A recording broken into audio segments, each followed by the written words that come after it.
నేరడిమెట్లోని ZPHS ప్రభుత్వ పాఠశాలలో 10వ తరగతి చదువుతున్న 135 మంది విద్యార్థులకు ఆనంద్ బాగ్ కు చెందిన త్రిశక్తి సేవా సమితి సభ్యులు జామెట్రీ బాక్సులు, స్కేల్స్, పెన్నులు పంపిణీ చేశారు. ప్రతి సంవత్సరం పాఠశాల విద్యార్థులకు అందిస్తున్న సహాయానికి, ప్రోత్సాహానికి ట్రస్ట్ సభ్యులకు పాఠశాల ప్రధానోపాధ్యాయులు చారి కృతజ్ఞతలు తెలిపారు.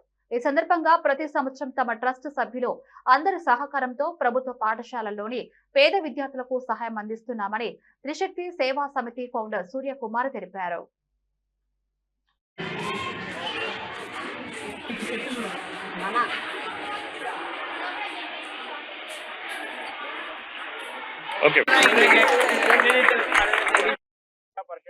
ఉన్నత పాఠశాల నేరడిమట్లోని బాక్సులు, స్కేలు, పెన్ను మొదలగు బోధనా సామాగ్రి ఇవ్వడం జరిగింది.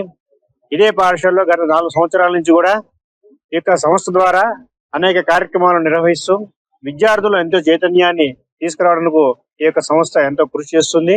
ముఖ్యంగా ఈ స్కూల్ యాజమాన్యం కూడా మనందరికీ కూడా సంస్థకు సపోర్ట్ చేయడం కూడా ఎంతో గర్వించదగ్గ విషయము.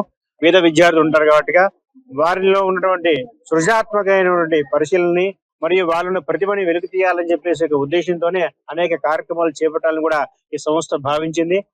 జిల్లా పరిషత్ స్కూల్లో జరిగిన ఈ ప్రోగ్రామ్ కి డైరెక్ట్ గా ఇండైరెక్ట్ గా సహాయ సహకారాలు అందించిన మా ట్రస్ట్ మెంబర్లందరికీ కూడా నా కృతజ్ఞతలండి. అందరికి ప్రతిసారి చెప్తున్నాను, ఈసారి ఇంతకన్నా చెప్పడానికి ఏమీ లేదు. అలా మాకు సహాయ సహకారం అందిస్తూ ఉండాలని కోరుతూ నమస్కారం. పెద్దలందరికీ దైవం మానుష్య రూపేణ అంటూ నేను ఎలా పంపించాలో ఇలా పంపిస్తున్నాను అని చెప్పి దేవుడే మా పిల్లల దగ్గరికి మిమ్మల్ని అందరినీ తీసుకొచ్చాడని మేము భావిస్తున్నాం. ఇది మీరు మాకు కొత్త కాదు, 5-6 ఏళ్ల నుంచి చూస్తూనే ఉన్నాము. ఒక పుస్తకం అంటూ, పెన్ అంటూ, ముగ్గుల లో త్రిశక్తి సేవా సమితి ద్వారా జామెట్రీ బాక్స్, పెన్నును, రూలర్స్ ఇవ్వడం జరిగింది 10th క్లాస్ పిల్లలకి. ఇలాంటి కార్యక్రమంలో నాకు పాల్గొనడం చాలా సంతోషంగా ఉంది. ఇలాంటి కార్యక్రమాలు ఇంకా ఎన్నెన్నో చేయాలని ఈ సంఘాన్ని, ఆ సంఘం అధ్యక్షురాలు